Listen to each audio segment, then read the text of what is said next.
Hi, everybody. This is Addison Shonland. It is March the 14th, 2023. I'm with Nitin Sarin and Vinny Longani from Sarin Company in India. Hi, gentlemen. Good to see you. Good morning. Good Hello. evening for you. Thank you. Yes. So, of course, we've been doing these calls. I don't know. Is it our second year or third year? I think it's possibly our second. I think Oh, I'm okay. not 100% certain. Does it feel like 3 years? It does. It does.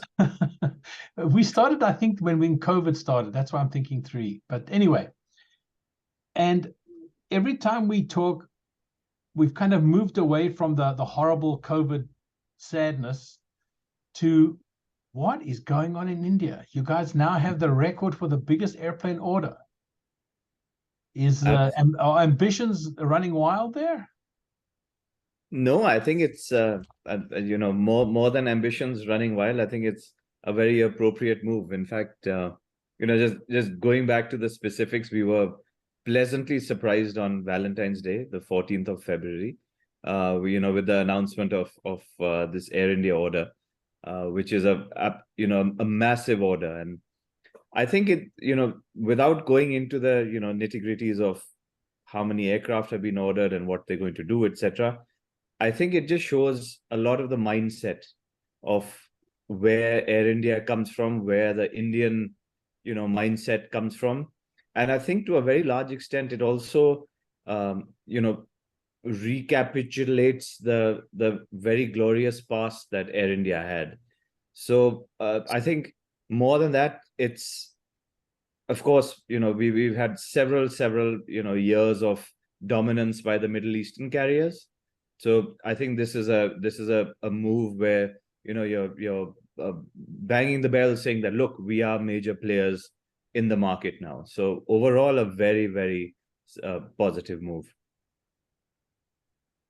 And what is interesting for me is that it's not just all these new airplanes. There's a whole bunch of secondhand 777-300s and 200 LRs that are getting the whole thing jump started. Absolutely. And it's you have to see some of the responses, even though the 200 LRs are former Delta aircraft. So even with the Delta product, people have been amazed. Whether you look at social media, you look at other platforms, they're boarding aircraft and they're expecting usual Air India products, and they're actually very pleasantly surprised. And I'm given to believe that the 777-300s are going to be an even bigger surprise for a lot of premium passengers. So that's going to be very, very interesting to see. This is a real sea change, I think, for the economy there. Of course, as Air India grows, and you think back to the previous heyday where there was a thing called Kingfisher, there was Jet and Air India. Now, of course, the market doesn't. Kingfisher is not a factor, and quite honestly, does the Indian market even need Jet to come back? Well, there's a lot of space. You see that at the end of the day, we are a country of almost 1.5 billion people, and we barely scratched the surface. So if you would ask me personally, again, I'm not a numbers person, I'm not a commercial person, I think there would definitely be space for Jet Airways to come back. And really looking at the customer base that they had, I recall an uncle of mine who very passionately used to take a flight from Delhi to Dhaka. He used to advise German companies in India, and an offshoot used to be in Bangladesh, and he used to romanticize the flight of Jet Airways from Delhi to Dhaka, where you can see the Himalayas the whole way along, and because it's an international flight, you can sip on wine all the way there. So if it comes back, and I really hope it does, it's going to be well appreciated. Is there any news on the stumble that is called Jet coming back to work?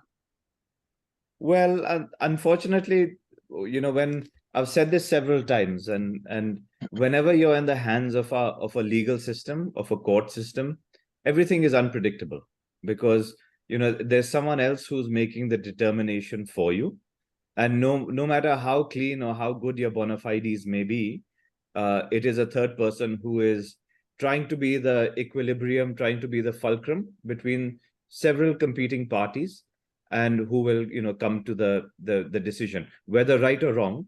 And the reason why I say that is because the ultimate decision is going to come from the Supreme Court of India, not where the court where Jet Airways is run currently.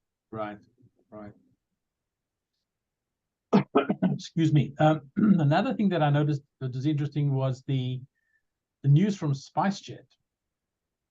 Yes. That was a fascinating turn of events. Well, yes. I mean, even Spice, for example, we saw them going through a tremendous amount of turmoil a couple of a year ago or so. Just I believe it was during COVID and just after COVID, where they were really struggling.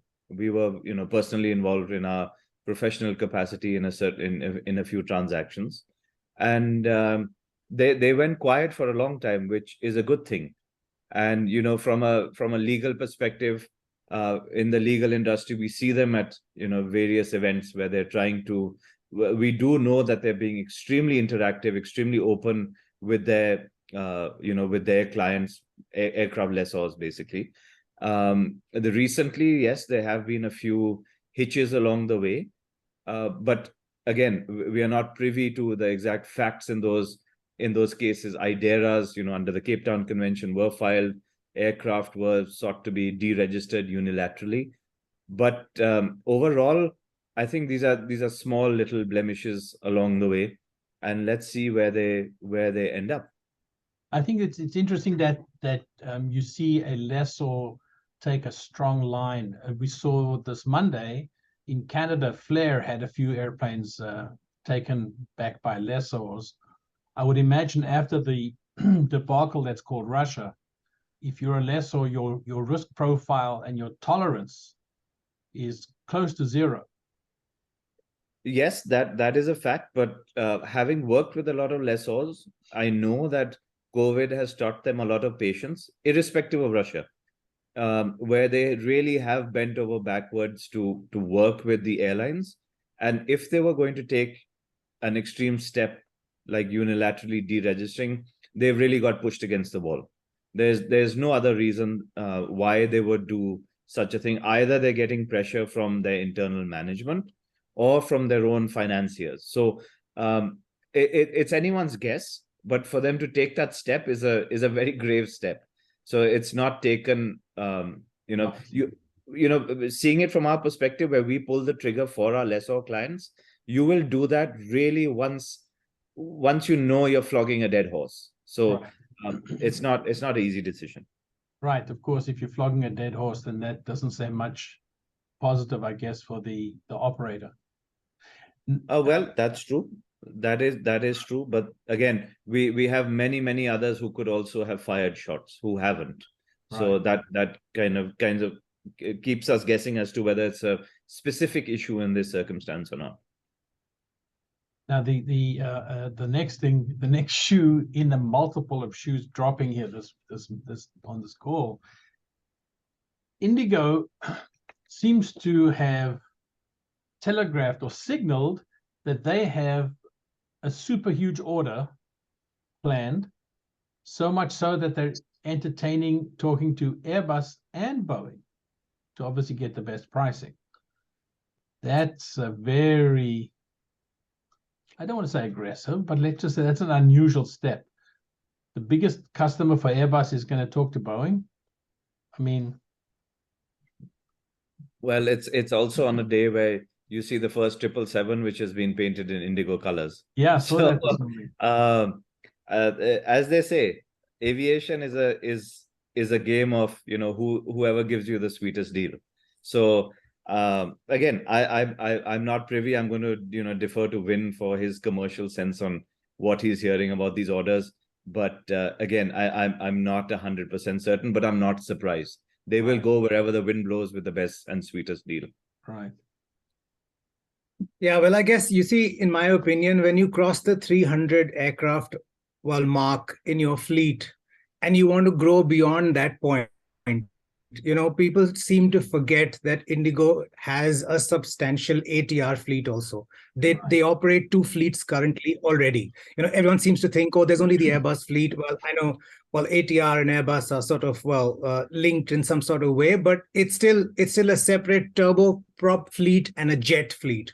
So once you cross that 300 aircraft mark, having another fleet of 100 odd aircraft or 50 odd aircraft, or starting to sort of build on another fleet, whereby you get certain flexibility in the sense that as it stands, well, you don't really have many delivery slots which Airbus can offer, because everything's backed up. Not that things aren't backed up at Boeing, but they've got all these Maxes that were meant to go to Chinese airlines, which may be ready for remarketing.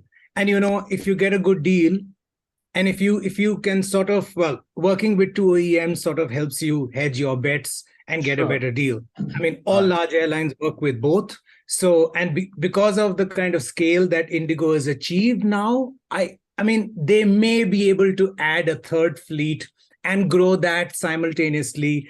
But then again, this is all conjecture. No one really knows. For all you know, they might just end up talking to Boeing and then ultimately placing another substantial Airbus order. You never know. Well, we've had this before. Ryanair talks to Airbus, but really, does that really mean anything? Azul said that they were talking to Boeing, but as I heard from people in Seattle, that conversation never even happened, despite what Azul was saying publicly. So there is the game of poker being played. I will say one thing, talking about the first painting of the 777 in Turkey in indigo colors. I think that's a great move on their part. Very low risk way of expanding internationally. I think that's a very smart move. It is indeed a very smart move, and it shows as I said, it's a beating of your chest, where you show that you have the confidence, where not only will you take on your competitors, you'll also take on the regulator, you'll take on other people to say that, look, this is what we are doing, this is the decision we've taken. And it's a very brave move. It's not every day that people get permission to do what they're doing. So full kudos to them. They have weighed their regulatory, legal versus commercial angles, and they've taken this decision. And Indigo is known to be very, very headstrong. I'm thinking, as you were saying that, I was thinking, I wonder when and if, well, I suppose if, not when, there might be some sort of equity exchange between these two. Could be, but let's also bear in mind that Turkey and India relationship has not been the best. So, if you're going to go into, politics and bilaterals, etc., it's a bit of a slippery slope there. So let's see. It's very possible.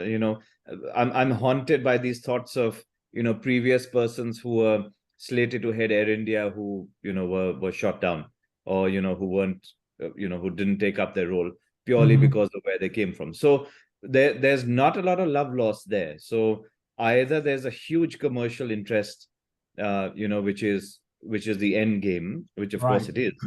But it's a very brave game that they're playing. Vinny, you're uncharacteristically quiet today. Well, I mean, the only thing I'd add to that is I don't think it'll make sense for Turkish to buy a stake into Indigo. That's if Indigo were to want to sell a stake. You see, the thing is, as it stands, the bilateral between the two countries is so restricted. This whole 777 thing, the lease that has come about, a whole bunch of things have worked together, and they've sort of, we've ended up with this arrangement where Turkish 777s will operate using the India side of the bilateral, thereby sort of, which is severely restricted.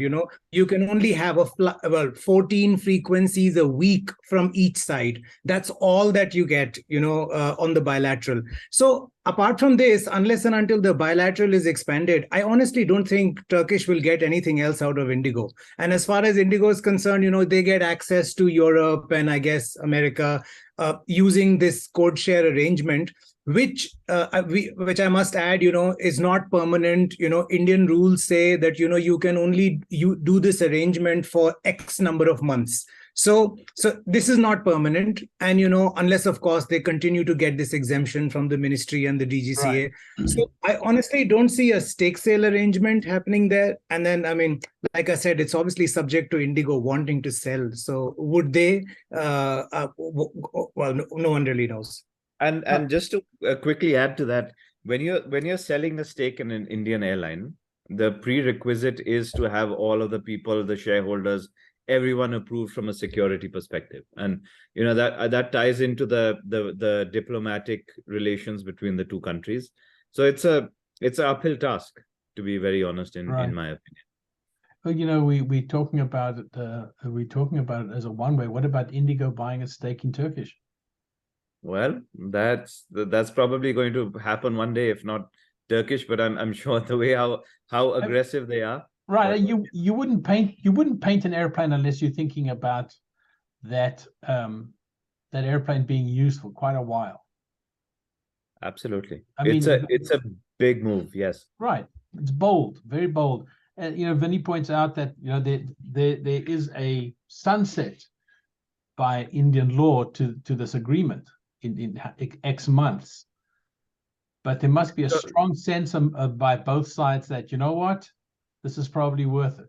Let's go and paint the plane. That's true. And that the aviation geek inside me is hoping that it's a dual colored aircraft. You remember the Concorde? Because we've seen only one side of that 777. We haven't seen the other side. So it might just be a...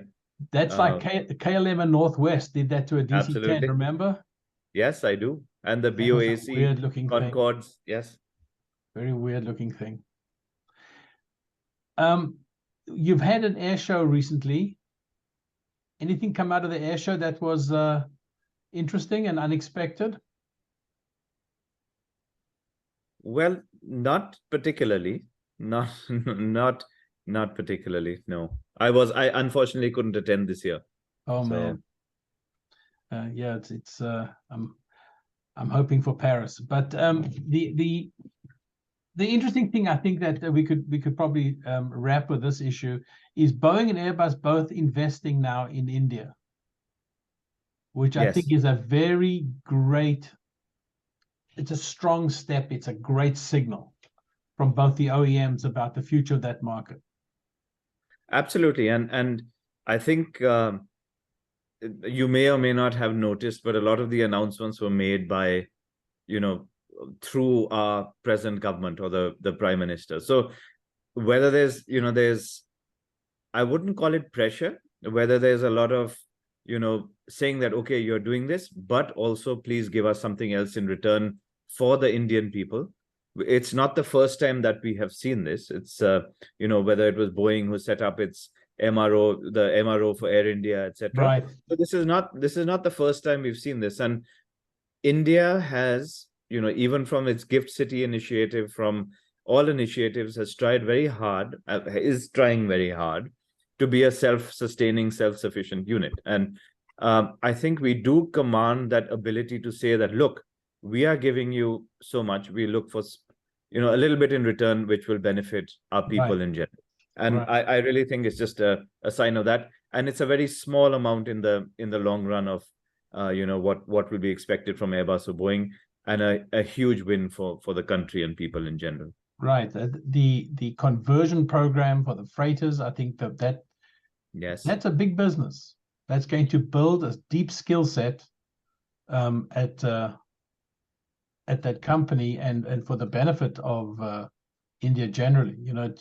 It's no longer just IT back office kind of skills. Now we're talking about real hardware.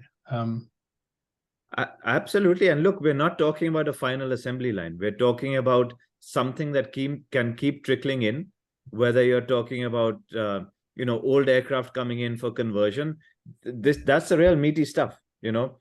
Surprisingly, whether you look at the China model, what Airbus did there with their final assembly line, I think this is a much better deal than spanking brand new aircraft. But if you think about the skill set that you develop, servicing and doing MRO work, that skill set grows very easily into the next phase, which is creating something, building something.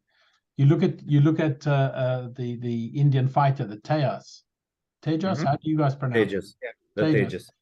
Look how long that's taken, but look where it's going. Those kinds of skills take a long time to organically grow, but when you've got some help from Airbus or Boeing or both, that acts as an important catalyst in the skill sets in that industry. It does, and I'm guilty of being overly critical of my own countrymen, where when you're young, you want the best, and when you see what your country is developing or what is getting trained in, which is not the best, you kind of criticize them, and now you realize in hindsight, with experience and age, that exactly what you're saying, that it's experience that is key. Yes, precisely. Any final thoughts, gents? Well, the final thoughts are really just the best of luck to all the players. We're hoping that we see Jet to give a little run, give Air India a little bit of run for its money, because at the end of the day, we are reaching a bit of a monopolistic situation, which is never good.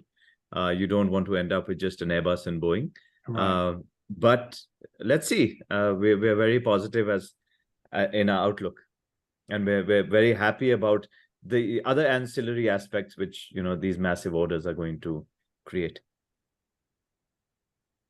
No final thoughts. I echo whatever Nitin said. He's covered it beautifully, so I have nothing to add.